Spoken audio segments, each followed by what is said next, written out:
Social મીડિયામાં એક video ખૂબ જ વાયરલ થઈ રહ્યો છે, જેમાં સ્કૂલના નાના બાળકો ખૂબ જ મુશ્કેલી વેઠી રહ્યા હોય તેવું દેખાય છે।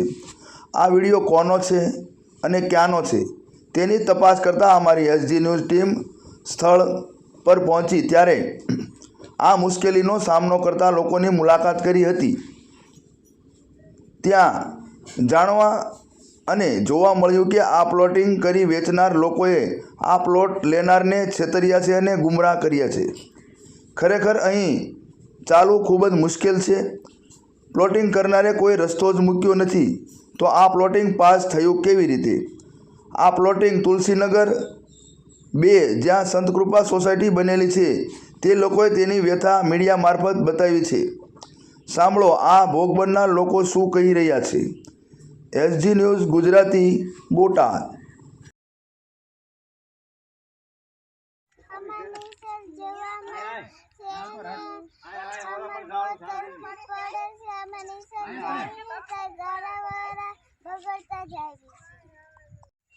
તમારું નામ?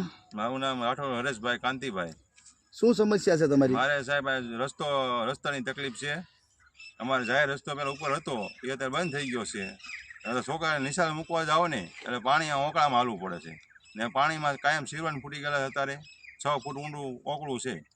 આ છોકરાને નિશાળે જાઓ ને ત્યારે સાહેબ મોડું થઈ જાય ને સાહેબ ખીજાય કે આ કેમ ગારાવાળા બગડીને આવે, એવું અત્યારે અલગ ટાઈમથી હાવ બગડી ગઈ છે। ઓકળામાં હાલેવું ટાંકું હાલેવું છે નહીં, અને દવાખાનાની ગાડી બોલાવી તો ગાડી નથી આવે એવું અહીંયા।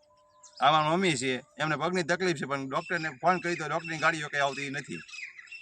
તમારી કેવી માંગણી છે? મારે રસ્તાની માંગણી છે, એમ રસ્તો કરી આપો ગમે એ અમને ઉપનો રીચિયાનો રસ્તો સારી કરી આપો આ વિનંતી। આ પ્લોટિંગ લીધું, તમે પ્લોટ લીધો ત્યારે કોઈ તમને રસ્તો બતાવેલો? આ ઉપલો રસ્તો બતાવ્યો તમારે કે આ તમારો કાયદેસરનો ઉપલો રસ્તો છે। અત્યારે એમને બધા છેતરપિંડી કરી છે અમારા હારે વેચવા વાળા। કોની પાસે પ્લોટ લીધો હતો?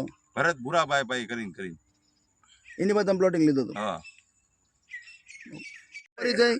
મારું નામ દામજીભાઈ પટેલ। શું અહીંયા જે લોકોની તકલીફ છે તેની માટે તમે આવ્યા છો, શું તકલીફ છે? હવે આ સર્વે નંબર 460P5 જમીન હેક્ટર આરે 0 હેક્ટર 75 આરે 88 ચોરસ મીટરનો રહેણાંકના હેતુ માટેનો બિનખેતીમાં ફેરવવાનો સૂચિત લેઆઉટ પ્લાન છે, અને એને મંજૂરી આપેલી છે 19/10/2011। હવે એમાં ક્યાંય લાગુ રસ્તો બતાવ્યો નથી આગળ પાછળ। આગળની પૂર્વે તરફની જમીન છે એ ખેતીની જમીન છે, એથી આગળનો ભાગ પૂર્વે છે તે તમામ પૂર્વેના પ્લોટો પાડી દીધેલા છે, એટલે આમાં કોઈ લાગુ રસ્તો જણાવેલ નથી।